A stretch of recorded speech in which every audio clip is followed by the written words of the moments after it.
বাধা হবে যেখানে, লড়াই হবে সেখানে। আমরা আজকে জানিয়ে দিয়েছি, আজকে আমাদের আকাবেরগণ, তরুণ যোদ্ধাগণ জানিয়ে দিয়েছে, আপামর সুন্নি জনতা জানিয়ে দিয়েছে যে খালের মধ্যে বাদ দেওয়া যায়, নলার মধ্যে বাদ দেওয়া যায়, নদীর মধ্যে বাদ দেওয়া যায়, কিন্তু মহাসাগরে বাদ দেওয়া যায় না। এই দেশে শতকরা 85% হলো তরিকাপন্থী।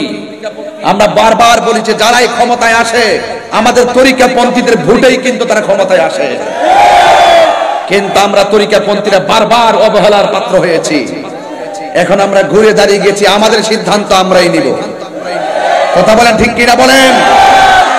এই জন্য আমরা আজকে বুঝিয়ে দিয়েছি যে মহাসাগরে বাদ দেওয়া যায় না। আহলে সুন্নাত ওয়াল জামাত থেকে মহাসাগর প্রেমের সাগরের নাম। এই জন্য আপনারা যারা আজকে অক্লান্ত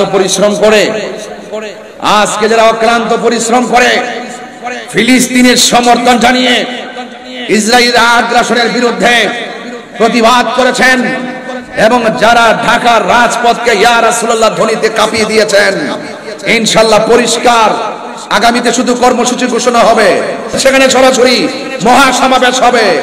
এই বাঁশখালীর মানুষ, চট্টগ্রামের মানুষ, কথা কি?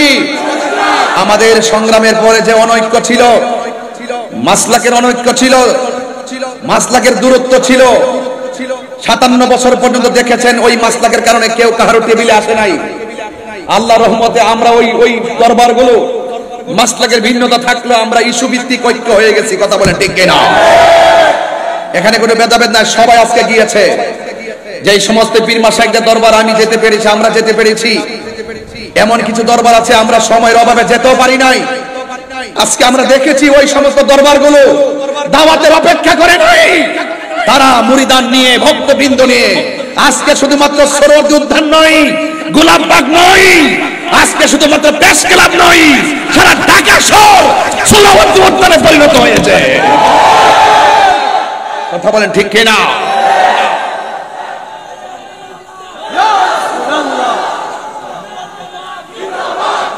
যারা অক্লান্ত পরিশ্রম করে আজকে গিয়েছেন, সারা বাংলাদেশের পীর মাশায়েখ, আপামর মুসলিম জনতা, সুন্নি জনতা, দল মত নির্বিশেষে যারা এসেছেন, আমি সকলকে ধন্যবাদ জানাই।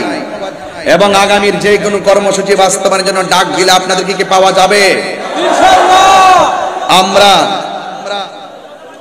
আমরা আর পিছিয়ে থাকতে চাই না, আমাদের অধিকার আমরা আদায় করে নিব ইনশাআল্লাহ। এই জন্য কোন সুন্নি এককভাবে গোপনে সিদ্ধান্ত নেবেন না, সারা বাংলাদেশের আকাবেরগণ সিদ্ধান্ত দিবে এই তৃণমূল সুন্নিরা কোন দিকে যাবে। কথা বলেন ঠিক কিনা? এই জন্য এই দেশ আউলিয়া কেরামের দেশ, এই দেশ বাবা শাহজালালের দেশ। 360 আউলিয়ার পদতলিতে সিলেট ধন্য, 12 আউলিয়ার পদতলিতে চট্টগ্রাম ধন্য। কথা বলেন ঠিক না ঠিক?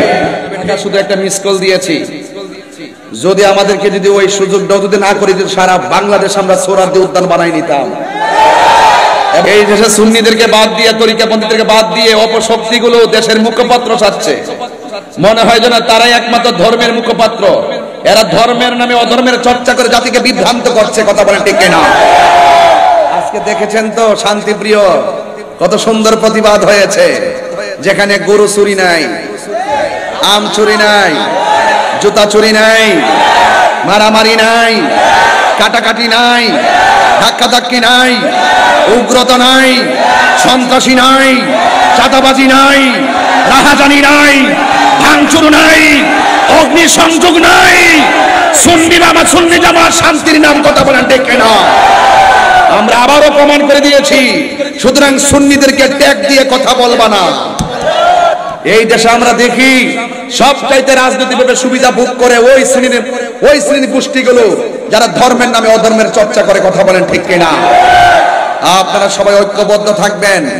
আমার আজকে খুব ভালো লেগেছে, আমি দেখেছি আমাদের অনুষ্ঠানের মধ্যে কওমি অঙ্গনের একজন হুজুর, একজন গুরুত্বপূর্ণ হুজুর জুনায়েদ আল হাবিব হুজুর, তিনি নিজেও এসেছেন। আমরা এটাই চেয়েছি, এটাই বোঝাতে চেয়েছি যে এখানে ফিলিস্তিনের ইস্যুতে আমরা ভেদাভেদ নাই, সব যে যেই দল করেন, যে ধর্মের অনুসরণ করেন, সবাই আসার দরকার। কথা বলেন ঠিক কিনা? কিন্তু আমরা দেখি সুন্নিদেরকে মাইনাস করে রাখা হয়, সুন্নিদেরকে দূরে ঠেলে ফেলে রাখা হয়। আজকে শুধু একটা মিস কল দিয়ে বুঝাই দিলাম, পুলিশ প্রশাসন অনেক সময় মনে করছে ঢাকা কি এত লক্ষ লোকের ধারণ ক্ষমতা আছে, এই জন্য অনেক গাড়ি আটকাই দিছে, কয়েক হাজার 30-40 হাজার গাড়ি আটকাই দিছে, ঢাকা ঢুকতেই পারে নাই, জ্যামজট লেগে গেছে। যদি আমার মনে হয় সবাই ঢুকতে পারতো, এত বাধা বিপত্তির মধ্যে যে অবস্থা, যদি সুযোগ পায় ঢাকা হয়ে যাবে ইয়া রাসূলুল্লাহর ক্যান্টনমেন্ট। আগামীতে আহলুস সুন্নাত ওয়াল জামাতের কোন আলেমকে ট্যাগ লাগায় কথা বললে তার জবাব হবে ইনশাআল্লাহ। জবাব হবে কিনা বলেন? আমরা মদিনার প্রেমের দালালি করি। আমরা বিগত দিনে দেখেছি যারা নবীকে ভালোবাসছে, সে আওয়ামী লীগ করুক, বিএনপি করুক, জাতীয় পার্টি করুক, এই যে আজকে এখানে আমার ডাইনে বামে সব বিএনপির নেতা কর্মীরা সবাই আমার সামনে বক্তব্য দিছে। এই মুহূর্তে কোন বিএনপি নেতা যদি বলে হুজুর আমার জন্য একটু দোয়া করেন, ভোটটা চান, আমি কি তাকে খুশি করার জন্য তো চাইছি? কথা কোন ঠিক না বেটি? এটা কি আমার অপরাধ হয়ে যাইব? আরে হুজুরের কাছে সবাই দোয়া চাইতে আসে, এই জন্য সুন্নিদেরকে ট্যাগ লাগায় কথা বলবা না। সুন্নিরা দুনিয়ার কোন রাজনৈতিক দলের দালালি করে না, সুন্নিরা মদিনাওয়ালার প্রেমের দালালি করে কথা বলতে না। এই বাংলাদেশের পলিটিক্যাল ট্র্যাডিশন হলো যখন যে ক্ষমতা আসবে সেই স্টেজে থাকবে। এটা কি নতুন না পুরা? একদল গেছে আবার এসে আবার উনি থাকবো, আরেকজন থাকবো, এটা হলো আমাদের রাজনীতির সিস্টেম। তো এই সিস্টেমে আমরা পড়ে গেছি, কথা কোন ঠিক না বেঠে? মানে আমরা পড়ছি বড় দালার মধ্যে।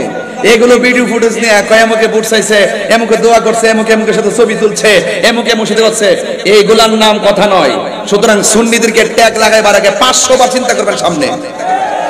আমি আজকে কিন্তু ছাড় দিয়েছি। আজকে কি দিয়েছি? ছাড় দিয়েছি, কিন্তু আগামীতে ছেড়ে দিব না। কথা বলেন ঠিক কিনা বলেন?